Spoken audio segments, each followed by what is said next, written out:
Hey there, welcome to the channel. So when I was a kid, we would get this hot dog chili from this hot dog place near me.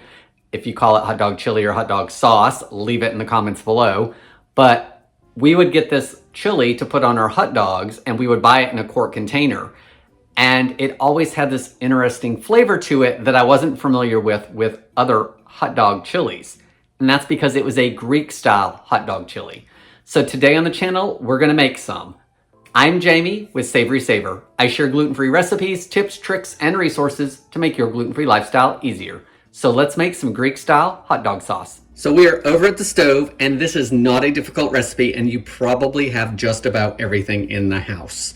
So let's go over the recipe, and ideally you want your hamburger to be thawed. Mine is still a little frozen, but it'll cook down. I'm not worried about that. So I have a pound of ground beef in my pot.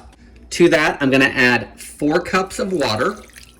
And now I'm also gonna add an additional 2 cups of water, and this is why. I don't have any chicken broth in the house at the moment, so if you're adding a can of chicken broth, you would add about 8 ounces of that.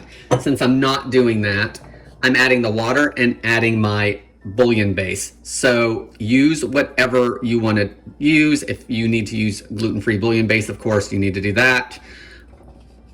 If you want to use chicken broth, do that. If you prefer beef, use beef broth if that's what you have. Next, I'm going to add a 6-ounce can of tomato paste. So I've got both ends open, and I'm just going to push that through and hopefully not drop in the other lid.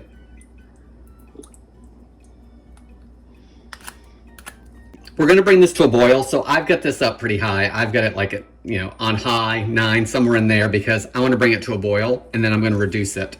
I am going to try to break up the hamburger at this point. And don't worry if it doesn't break up now, because this is going to cook down. And what the ground beef is going to do, because it's boiling, is by the end of the cooking time, it's going to be super smooth. It's going to be perfect for going over hot dogs. You're not going to have great big hunks of ground beef.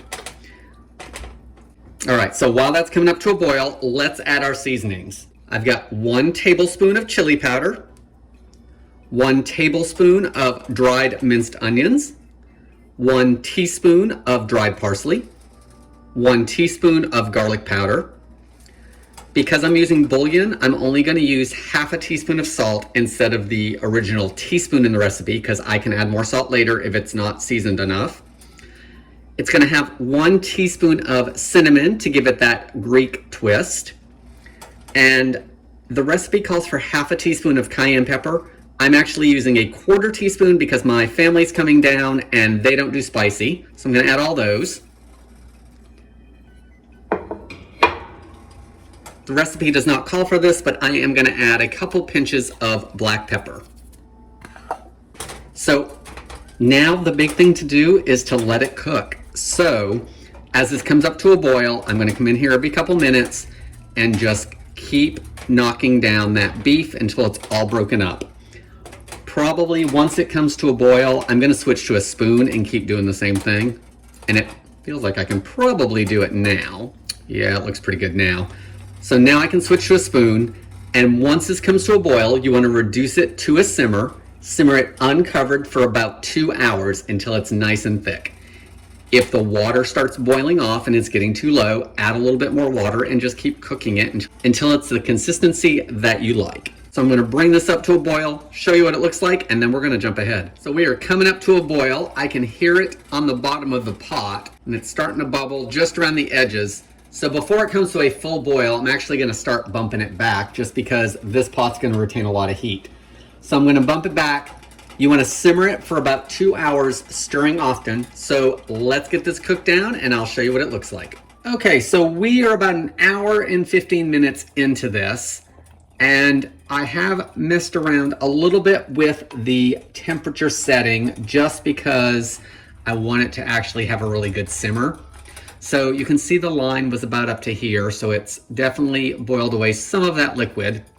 And as far as the heat, I've gone from it being around 1 or so on my stove to I'm doing it about 4 now. So I'm at medium low as opposed to low, because I really want this to simmer, but I want to make sure it is bubbling at a good rate. So adjust as needed, but Guys, we're just simmering this like any other sauce. So let's get this cooked down the rest of the way. So it's been about 2.5 hours, and this is what it is simmered down to. So of course, you just simmer it until it's the consistency that you want. I think this is about where I want it. I can always take it down a little bit more later because of the liquid in it. But look at how smooth that chili sauce is. That's gonna go great on hot dogs and hamburgers. I've put some over nachos before. So let's get this off the heat and give it a little taste. All right, so here's a little bit in a bowl. You can actually still hear it simmering in the back. I've turned off the stove, but that cast iron, it's still heating itself. So it'll cool off eventually, and I'll remove it from the stove in a few minutes to do photos. So again, that's how smooth it is. And you know, I mean, it's got chunks in it, but as far as consistency, that ground beef has cooked into this perfect sauce. It reminds me of at a Mexican restaurant when you get the beef tacos or whatever, it's really fine like this. That boiling and simmering the beef is what's done all of that. It smells amazing. It reminds me of when we used to go to that hot dog place and get the chili. Let's taste it. The seasonings are great. It is not spicy. If you don't like spice at all, leave out the cayenne. Or if you wanted a little more heat, then of course add the full amount.